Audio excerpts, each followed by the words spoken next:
हाय, मेरा नाम है डॉक्टर तृप्ति शर्मा। मैं एक एंडोक्राइनोलॉजिस्ट हूँ और आज हम डिस्कस करेंगे कि HbA1c टेस्ट क्या होता है।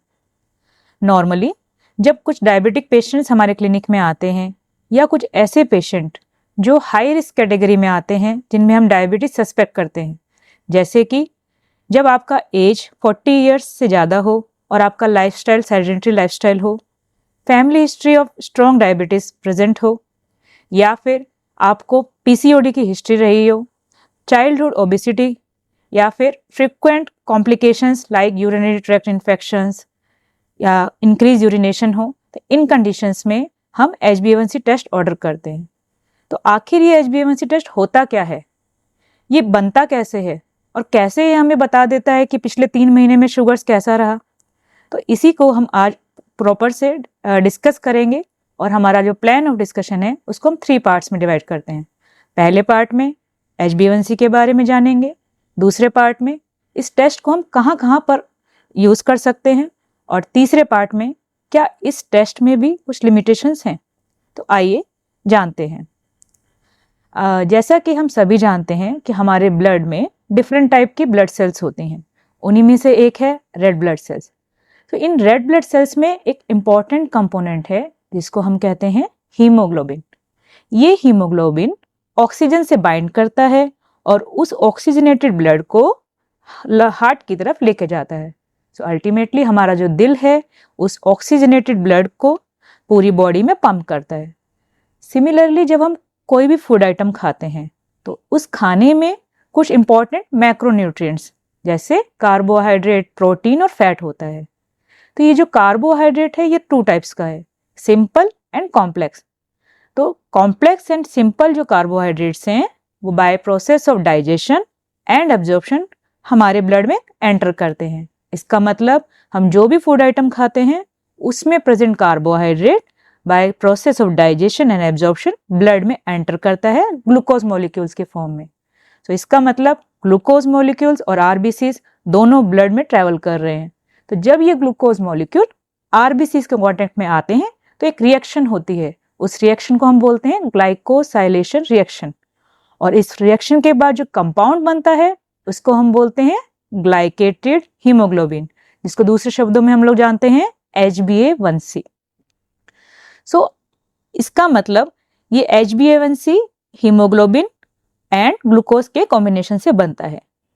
बट क्या इंपॉर्टेंट फैक्टर्स हैं जो इस प्रोसेस को अफेक्ट करते हैं? इस प्रोसेस को अफेक्ट में 3 इंपॉर्टेंट फैक्टर्स हैं। पहला है ब्लड में पाया जाने वाला ग्लूकोज का लेवल।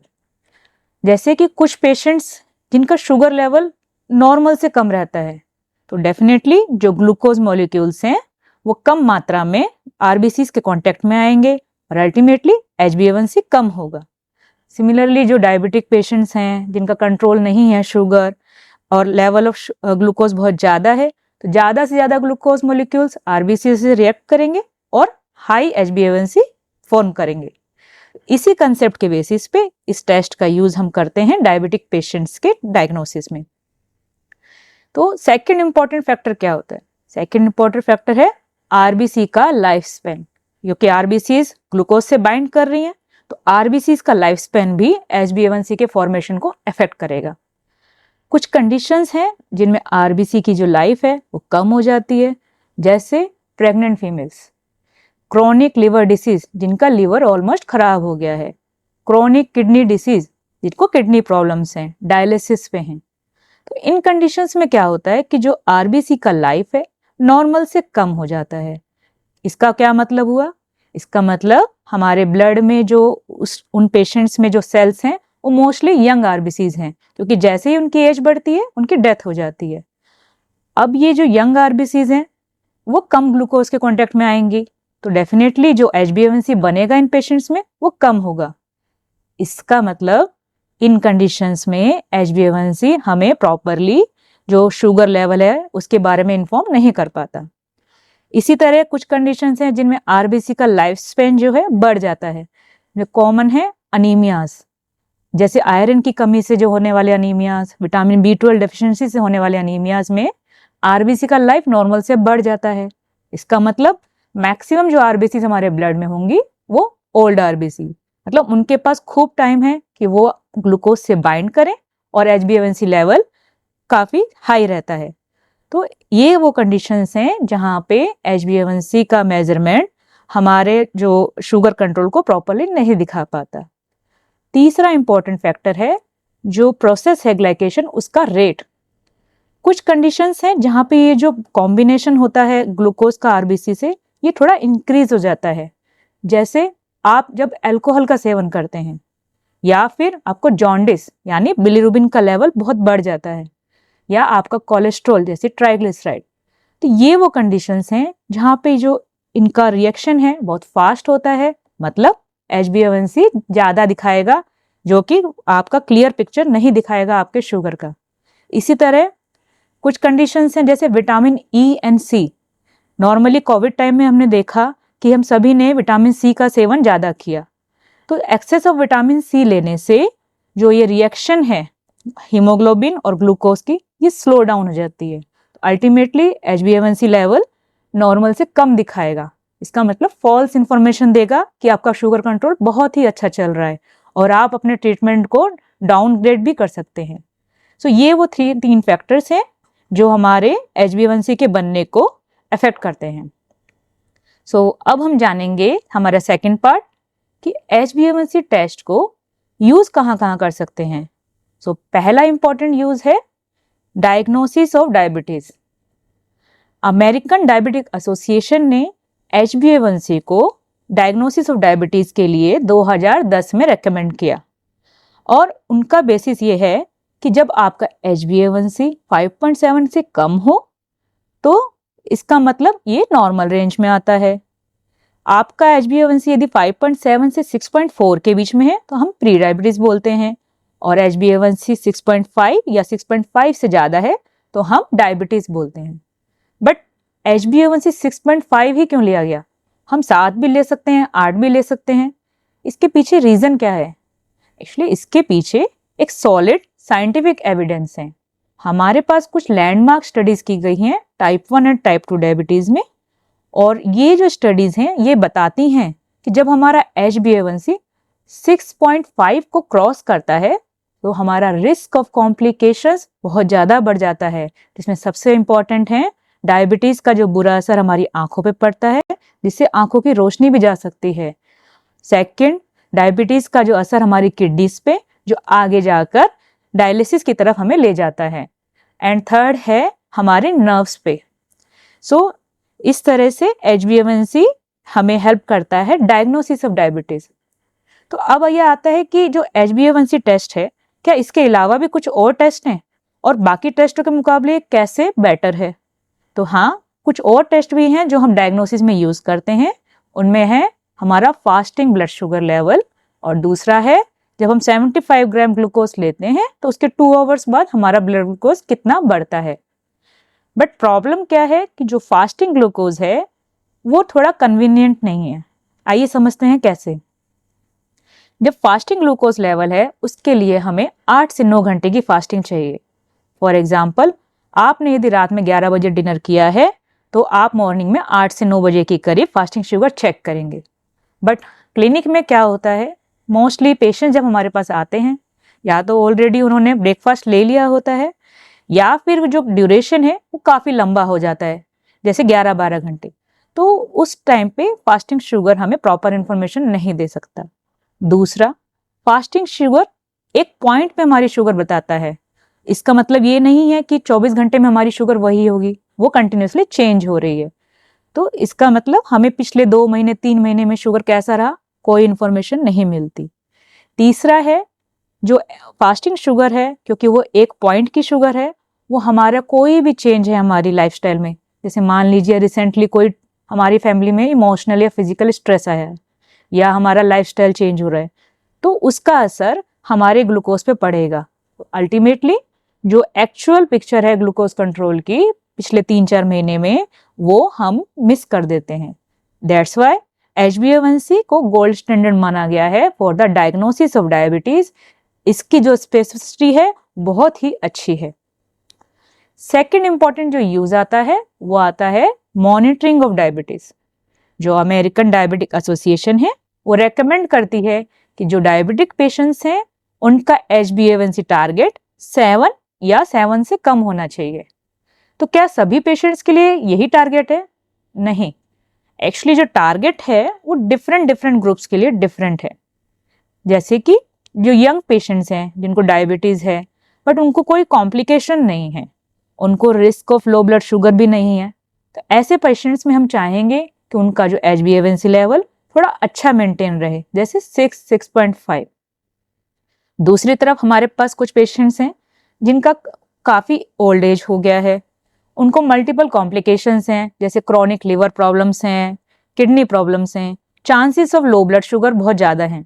तो ऐसे पेशेंट्स में हम अपना जो टारगेट है उसको थोड़ा रिलैक्स कर सकते हैं, जैसे कि उन पेशेंट्स में HbA1c 7.5, HbA1c 8 और 8.5 भी हमारे लिए अच्छा रहता है। इसका मतलब है जो टारगेट है वो इंडिविजुअलाइज होना चाहिए, ना कि सबके लिए सेम।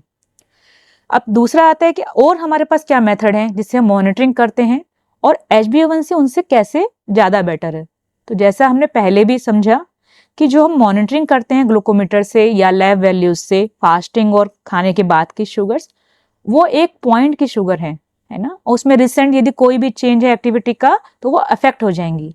जैसे आपको एग्जाम्पल के लिए हम 2 सिनेरियो समझाते हैं।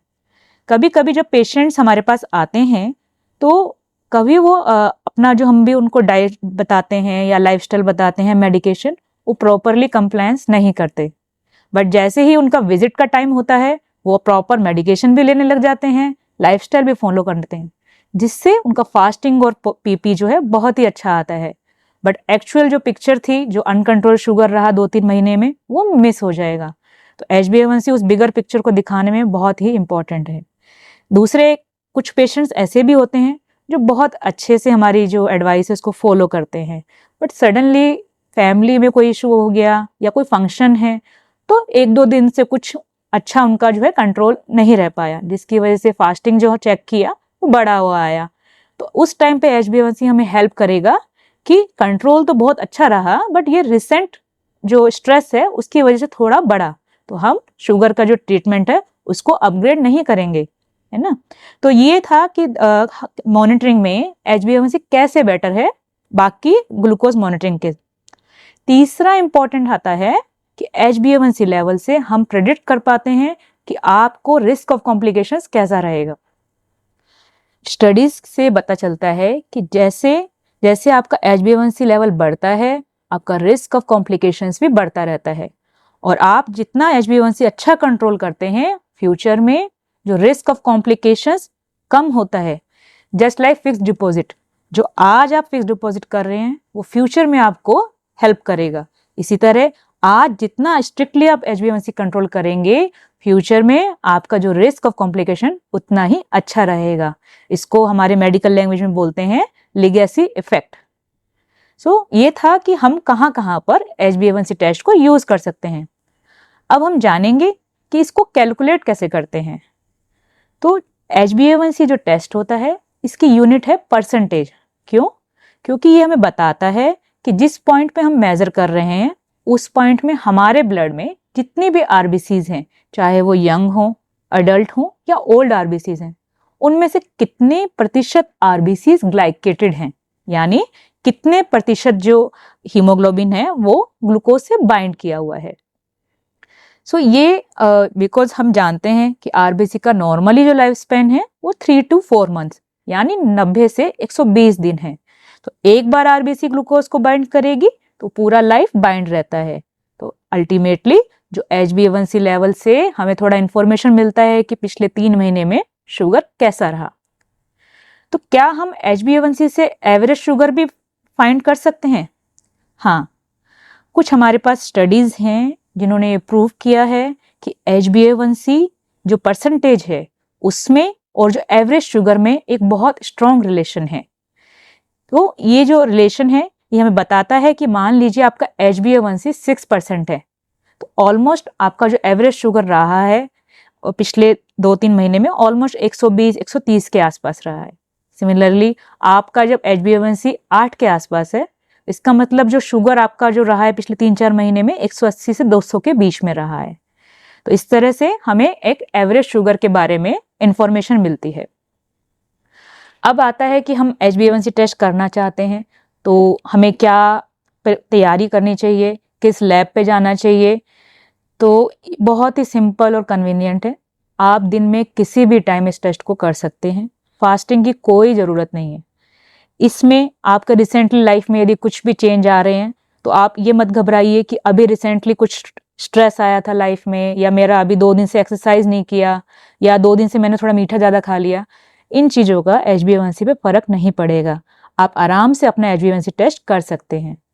बट कुछ कंडीशंस में आपको ध्यान रखना है, जैसे HbA1c टेस्ट करने से पहले अल्कोहल का सेवन ना करें। जैसा हमने समझा कि अल्कोहल का लेवल ज़्यादा होने से ब्लड में HbA1c फॉल्सली हाई भी आ सकता है। दूसरा इंपॉर्टेंट आता है प्रेग्नेंट फीमेल्स। प्रेग्नेंट फीमेल्स में फॉल्सली लो वैल्यू आ सकती है HbA1c की, और उनके अंदर शुगर का कंट्रोल बहुत ही इंपॉर्टेंट है। तो प्लीज़ जब भी pregnant females HbA1c test order करेंगे तो वो नोटिफाई करेंगे कि हम प्रेग्नेंट हैं, जिससे उनके जो एंडोक्राइनोलॉजिस्ट हैं या डायबिटोलॉजिस्ट हैं वो उस वैल्यू को उनकी ग्लूकोज वैल्यू से कोरिलेट कर सकें।